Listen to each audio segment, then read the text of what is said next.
The View is so upset. The View is really distressed that Tom Homan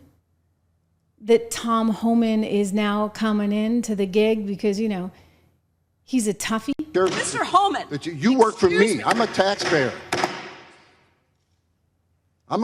You work for me. I just love that. I really do. Anyway, he recently, as I've showed you, but if you're just joining the show right now, we're talking about Tom Homan, who is getting the gig as Border Czar, and he's going to be a Border Czar like we've never seen. Forget Kamala and the, you know, root causes. This is a pragmatic guy, just super pragmatic, who understands the law of unintended consequences. When you encourage people to come here illegally, they're sending children illegally. It invites a whole host of trouble, and there is a way to fix it. You can deport people. Of course, the left says, well, you're tearing apart families, and he says, you don't have to. Listen. One estimate that says it would cost $88 billion to deport 1 million people a year.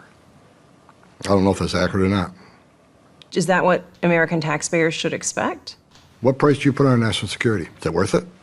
Is there a way to carry out mass deportation without separating families? Of course there is. Families can be deported together.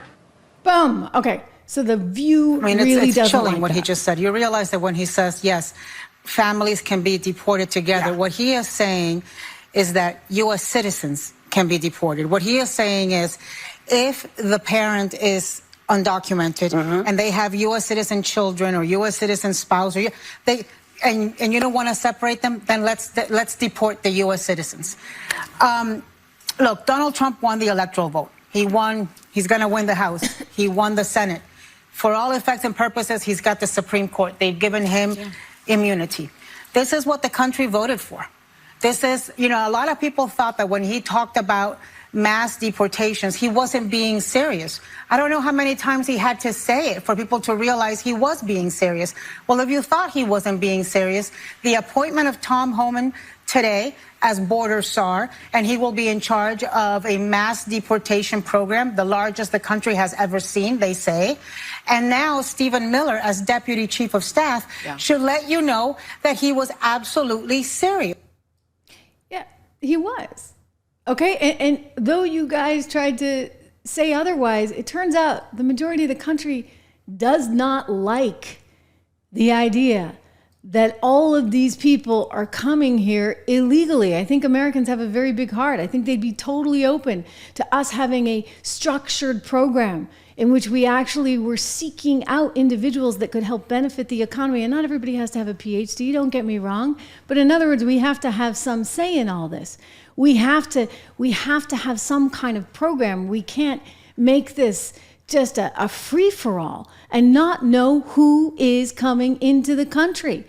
This is why, especially when you look at the Texas area, you see Texas getting redder and redder and redder. Texas is getting redder because of, in part, exactly this. Let's listen to one of the MSNBC. It's been at least a decade now. You've probably been hearing it from Democrats. Texas is going to turn blue. They say it's just a matter of when. Well, take a look. Texas is still red. And not only that, look at the Trump margin here, 14 points. Texas is actually, looking back at the recent results, Texas is redder now than it was when Trump came on the scene.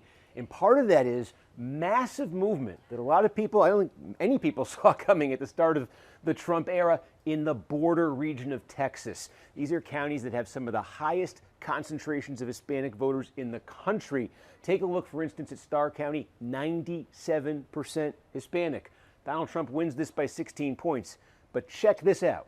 2020, it was 5 points for Biden. And here it is. 2016, it was 61 points for Hillary Clinton. 2012, it was 73 for Obama. From 73 points for the Democrats just 12 years ago to Trump winning by 16, a 90-point shift almost in the most Hispanic county in the United States of America. Big reason why Texas redder now than it was 8 years ago. Yeah. Okay. So America's spoken really loudly across the board. Like even young women that Kamala thought that she could totally lock up. Trump gained 11 points with them. Like, this is a coalition of people that is extremely diverse, but also happens to be extremely concerned